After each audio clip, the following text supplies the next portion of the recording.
அனைவருக்கும் வணக்கம். நடராஜ் ஜோதிட அவை மையம் வீரகனூர். இன்று நாம் ஜோதிட தகவல் வரிசையில் திசா புத்திகள் மிக முக்கியமானதாகவும் மனிதன் அனைவருமே பயப்படக்கூடிய ஒரு திசா புத்தி என்றால் அது எந்த திசா புத்தி என்று உங்களுக்கே தெரியும். இது சனி திசை. இந்த சனி திசை வந்தால் மொத்தம் 19 ஆண்டுகள். இந்த 19 ஆண்டுகளும் மனித வாழ்க்கையில் எவ்வாறு நன்மை தீமைகளை செய்ய போகின்றது, இது ஒவ்வொரு லக்கணத்திற்கும் எவ்விதமான சூழல்களை ஏற்படுத்தப் போகின்றது என்ற விஷயத்தை இந்த பதிவில் காண்போம். பொதுவாக சனி என்பது இந்த சனி திசை 19 ஆண்டுகள் நடைபெறும் அதே வேளையில் சனியுடைய கோச்சாரம் என்பது இந்த ராசி மண்டலத்தை முழுமையாக சுற்றி வர 30 ஆண்டுகள் எடுத்துக்கொள்கின்றது. இதனால்தான் நாம் சனி திசை வந்தால் சனியை முடவன் மந்தன் என்று குறிப்பிடுவதற்கு காரணம், சனி என்பது தன்னுடைய கோச்சார மற்ற கிரகங்களை காட்டிலும் கோச்சார ரீதியாக மிகவும் மெதுவாக டிரான்சிட் ஆகுவதனால் சனியுடைய திசாபுத்திகள் ஒருவருடைய வாழ்க்கையில் நன்மை தீமை என்று இரு அசைக்க முடியாத வடுக்களை ஏற்படுத்திவிட்டு சென்று விடுகின்றது. சனி ஒருவருக்கு அள்ளி கொடுத்தால் அது பாட்டு நீண்ட நாட்கள் கொடுத்து கொண்டே இருக்கும். அதே போல தீமை கொடுத்தாலும் அதனுடைய தீமையினுடைய வடுக்கள் ஆறுவதற்கு பல நாட்கள் ஆகும். இப்போ உதாரணமாக சனிக்கு இந்த காலச்சக்கர வீதியில் பொதுவாக சனிக்கு நம்ம என்ன சொல்லுவோம், கர்ம காரகன் என்று கூறுகின்றோம். சனிக்கு சொந்த வீடுகளாக 10ஆம் காலச்சக்கரத்தில் 10ஆம் வீடு மகரம் கும்பம் ஆகிய இரு வீடுகளை சொந்த வீடுகளாக எது கொண்டுள்ளது, இந்த சனி கொண்டுள்ளது. சரி அன்பர்களே, இந்த பதிவை காணும் அன்பர்கள் தயவுசெய்து சப்ஸ்கிரைப் செய்து கொள்ளவும். உங்களுக்கு ஜோதிடம் சம்பந்தப்பட்ட தனிப்பட்ட ஆலோசனைக்கு கீழே கொடுத்துள்ள என்னுடைய வாட்ஸ்அப் நம்பர் அழைத்து உங்களுடைய தனிப்பட்ட கேள்விகளுக்கு உண்டான பலன்களை நீங்கள் வீட்டில் இருந்தபடியே ஆன்லைன் மூலியமாக தெரிந்து கொள்ளலாம். பொதுவாக இந்த சனி என்பது வாழ்க்கையில் எண்ணற்ற மாற்றங்களை கொடுத்தாலும் இந்த சனிதான் கர்ம காரகன். ஒருவருடைய கர்மாக்கள் எங்கிருந்து வருகின்றது? பொதுவாக கர்மாக்கள் 10ஆம் இடம் கர்மா. ஒருவர் தொழில் செய்யறதுக்கும் இந்த கர்மாவுக்கு என்ன சம்பந்தம்? ஒருவர் தொழில் செய்ய வேண்டும் என்றால் அதனுடைய ஜீன் எங்கிருந்து வரும்? 10ஆம் இடம் என்று தொழில் ஸ்தலம் என்று முறையாக சொல்லிவிடுகின்றோம். சனி அதுக்கு சொந்த வீடாக இருக்கின்றது. இந்த தொழில்கள் பல வழியில் இருக்கலாம். அதனுடைய கர்மாக்கள் எங்கிருந்து வருகின்றது? அப்ப மகர வீட்டில் உள்ள நட்சத்திரங்கள் எவை குறிக்கின்றது? சூரியனுடைய நட்சத்திரம், சந்திரனுடைய நட்சத்திரம், செவ்வாய் நட்சத்திரம். ஒருத்தர் தொழில் ஜீன்கள் எங்கிருந்து ஆரம்பிக்கிறது? தந்தையினுடைய கர்மாக்கள், தாயினுடைய கர்மாக்கள், நம்முடைய சகோதர ரத்த பந்த உறவுகள் மூலியமா தான் கர்மாக்கள் நாம் அனுபவிக்கின்றோம். ஆகையினால் ஒருவருடைய வாழ்க்கையில் கர்மாக்களும் தொழிலும் சிறந்து விளங்க வேண்டுமானால் அவர்கள் முதலில் தாய் தந்தை தன்னுடைய சகோதரத்துவத்தையும் மக்களை பேணி காக்கும் போதுதான் நம்மளுடைய இந்த கர்மாக்களுடைய வெளிப்பாடுகளை 10ஆம் இடம் என்று இருக்கிறோம். இது பார்த்தீங்கன்றால் சர லக்கணமாக இருக்கின்றது. அப்பொழுது கர்மாக்கள் ஒருவருடைய கர்மாக்களை அனுபவித்தாலும் நம்ம என்ன சொல்லலாம், தொழில் மட்டும் நீண்ட நெடிய காலத்துக்கு நம்ம வளர்ச்சி அடைய வேண்டும் என்று விருப்பப்படுகின்றோம். அதே போல தனி மனிதனுடைய கர்மாக்களும் இதே தான். நீங்கள் 2 விஷயத்தை புரிந்து கொள்ளணும். 10ஆம் இடத்திலேயே நம்ம கர்மாக்களையும் குறிப்பிடுறோம், தொழிலும் குறிப்பிடுகின்றோம். அப்ப தொழில் மட்டும் சீராக வளர்ச்சி அடைய வேண்டும் என்ற எண்ணம் ஒரு மனிதனுக்கு உருவாகும் பொழுது அவனுடைய முன் ஜென்மத்தினுடைய நற்கர்மா இருப்பவர்களுக்கு நல்விதமான அமைப்புகளை நீண்ட நெடிய காலங்களை அனுபவிக்க வேண்டிய நேரிடும். அதே தீய கர்மாக்கள் இருப்பவர்களுக்கு அந்த கர்மாக்கள் விதைவாக வீழ்ச்சியும் அடைந்தாலும் நீண்ட நெடிய காலங்கள் மறக்க முடியாத வடுக்களை தரக்கூடிய கர்மாக்களாக நம்ம இருக்கின்றோம். சரி, இந்த 11ஆம் இடம் என்ன சார்? இந்த 11ஆம் இடம் தான் நம்முடைய சந்தோஷத்தனம், லாபஸ்தானம் என்று கூறுகின்றோம். மனிதன் வாழ்க்கை வெற்றி அடைந்த பின்பு இந்த பரிணாம வளர்ச்சியின் முன்பாக அதற்கு ஒரு தலைவர் வேணும், லீடர்ஷிப் வேண்டும். நாம் அனைவரும் ஒரு யூனியன் சேர்ந்து வாழும்போது சந்தோஷம், மற்றவருடைய நண்பர்கள் இவெல்லாம் சந்தோஷம் வாழும்போது அந்த இடத்துல ஒரு லீடர்ஷிப் வேணும். அதுதான் ஸ்திர லக்னம். தன்னுடைய நண்பர்களை நம்ம ஸ்திரமாக வைத்துக் கொள்ள வேண்டும். நம்முடைய சந்தோஷங்கள் இருக்கும், நம்முடைய ஊட்டச்சத்துக்கள் நிலையாக இருக்க வேண்டும்.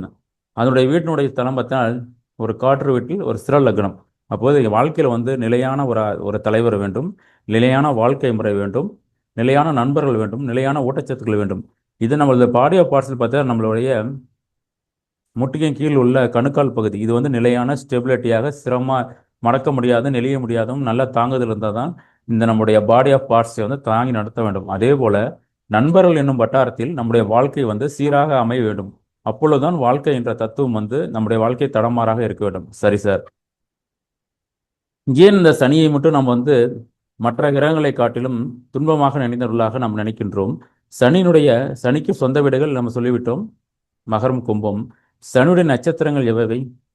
பூச நட்சத்திரம். கடக ராசியில் பிறந்தவர்களுக்கு இந்த பூச நட்சத்திரம், விருச்சிக ராசியில் பிறந்த அனுச நட்சத்திரம், மீன ராசியில் பிறந்த உத்திராட்டத்தி நட்சத்திரம். இந்த அமைப்புகள் பிறந்தவர்களுக்கு முதல் திசையாவே என்ன வரும்? சனி திசை வரும். அப்பொழுது அந்த சனி திசை அவர்கள் அனைவர்களுக்குமே யோகத்தை மட்டும் தராமல் அவயோகத்தையும் கொடுத்துடுமா சார்? அப்பொழுது நம்முடைய திசா புத்தி நம்ம வந்து திசா புத்தி எவ்வாறு வேலை செய்கின்றது ஒருவருக்கு சனி திசை ஆரம்பித்து விட்டால் சனியுடைய சனி வந்து இந்த 12 கட்டங்களில் எந்த இடத்தில் நம்ம பிறப்பு காலத்தில் உள்ள வீடுகளோ அதற்கும் அந்த திசை நடத்துகிற நட்சத்திரம் காலச்சக்கரத்தில் உள்ள 4, 8, 12ஓட இடத்தோட அந்த நட்சத்திர தொடர்புகளின் வாயிலாகத்தான் நமக்கு வந்து பலன்களை அள்ளித்தரப்போகின்றது. அதன்படி பார்த்தால் இந்த சனியானவர் கடகராசி, விருச்சிக ராசி அல்லது மீன ராசியில் பூசம், அனுசம், உத்திராட்டி நட்சத்திர முதல் திசையாக நமக்கு அமையும்.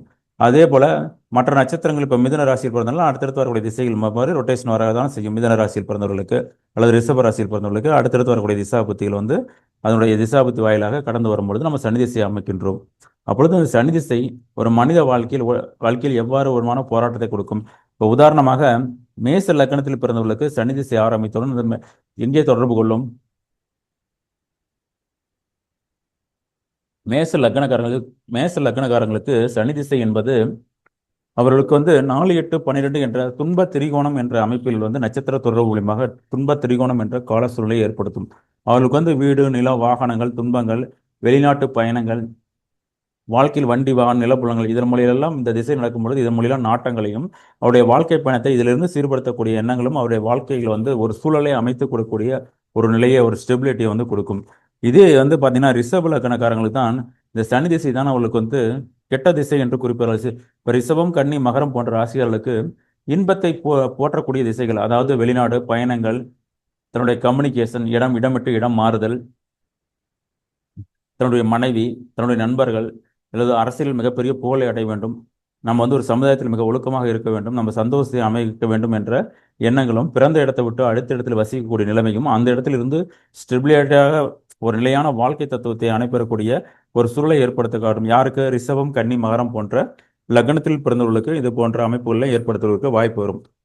அடுத்ததாக மிதுனம், துலாம், கும்பம் போன்ற இந்த 3 லக்னக்காரங்களுக்கு இந்த சனியானது பணம், பொருளாதாரம் போன்ற சிந்தனைகளை ஏற்படுத்தக்கூடும். பணம் என்ற சிந்தனைகள் நல்லாக தெரிந்து கொண்டார்கள். இந்த உலகில் வந்து தர்மம், அறம், இன்பம், அடுத்துக்கிறதுல பொருள்பற்றான திசைகள். இப்போ அதே போல இந்த 2, 6, 10 என்ற காலகட்டத்தில் அப்பொழுது மிதுன லக்னக்காரங்களுக்கு துலா லக்னம், கும்ப லக்னம் பொருள்பற்றான எண்ணங்களை ஒரு மனதில் தேன்று அதன் மூலியமாக உணர்த்து பொருளாதாரத்தை முன்படுத்த வேண்டும். இந்த உலகத்தில் உள்ள எண்ணங்கள், தொழில், வேலை இதிலெல்லாம் ஒரு ஹைஜீனிக்காக வெற்றி பெற வேண்டும் என்ற சிந்தனையில் அவருடைய வாழ்க்கை சூழல் வந்து இந்த வாழ்க்கையில் இந்த இதை சார்ந்துதான் அவருடைய போராட்டங்கள் இருக்கும். அப்பொழுது இந்த திசா புத்திகள் நடக்கும் பொழுது அவருடைய வாழ்க்கையின் மத்தியம வயதில் அவருடைய திருமணம் போன்ற விஷயங்கள் நடக்கும் பொழுது இந்த திசாபத்தில் உள்ள மோசமான திசாபத்தில் நடக்கும் பொழுது அவருடைய வாழ்க்கையில் வந்து திருமண வாழ்க்கை என்ற விஷயத்தை சற்று புரட்டி போடக்கூடிய ஒரு காலகட்டமாக நம்ம வந்து கருதலாம். அடுத்ததாக இந்த கடகம், விருச்சிகம், மீனம் இந்த லக்னக்காரங்களுக்கு வந்து பார்த்தீங்கன்னா இந்த சனி திசையானது தர்மம் என்ற எண்ணத்தை கடைபிடிக்கும்.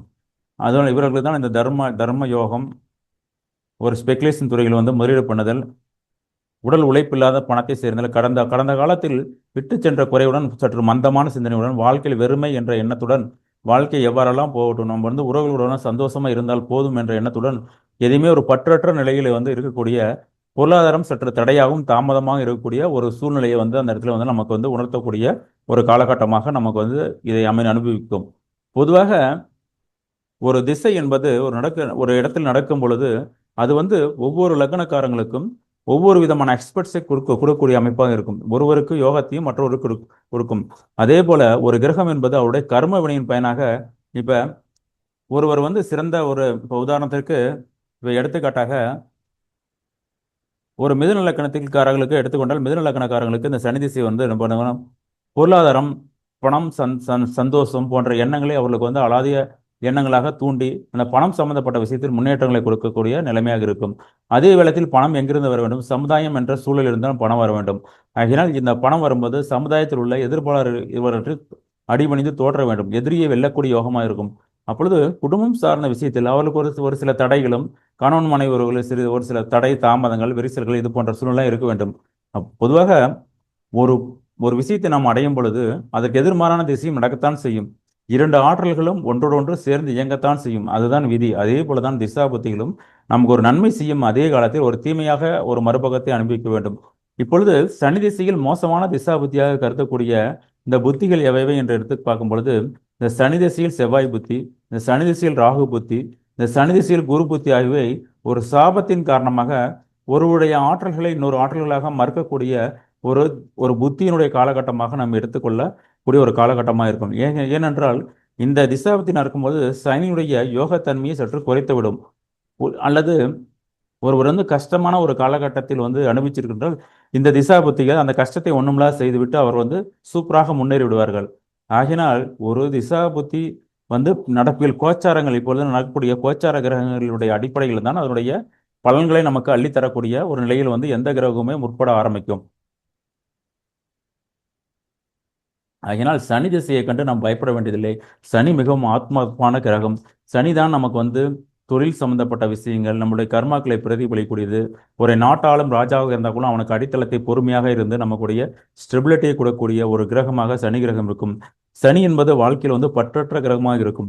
மற்றவர்களுக்கு ஒரு இரும்பு கோட்டையை போல நம்ம இருக்கணும். ஒரு வண்டி வாகனங்கள் என்று 4ஆம் இடத்துல நம்ம கூறி கொண்டிருக்கின்றோம். அந்த இடத்தில் சனியுடைய நட்சத்திரங்கள் வந்து கர்மாவாக இருக்கும் பொழுது எதையும் தாங்கும் இதயம் வேண்டும்.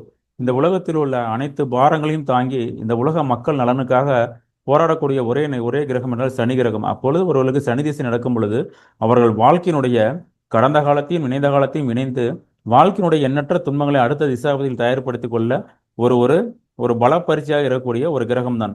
ஆகினால் ஒருவருடைய தனிப்பட்ட ஜாதகத்தில் அதனுடைய எந்த விதத்தில் கர்மாக்களை ஆரம்பிக்கிறதோ அதே போலத்தான் இந்த சனி வந்து நன்மை தீமைகளை செய்ய வேண்டும். ஆகினால் நீங்கள் வந்து சனி திசை என்றவுடன் பயந்து விட வேண்டாம். அது வந்து உங்களுடைய தனிப்பட்ட ஜாதகத்தில் பிறப்பில் ஜாதகத்தில் ஒப்பீடு செய்துதான் இந்த கிரகம் நன்மையா தீமையா என்ற முடிவுக்கு வர வேண்டும். சரி அன்பர்களே, இந்த பதிவு உங்களுக்கு பிடித்திருந்தால் சப்ஸ்கிரைப் செய்து கொள்ளவும், உன் நண்பர்களுக்கு ஷேர் செய்யவும். மீண்டும் அடுத்த பதிவில் சந்திப்போம். நன்றி, வணக்கம்.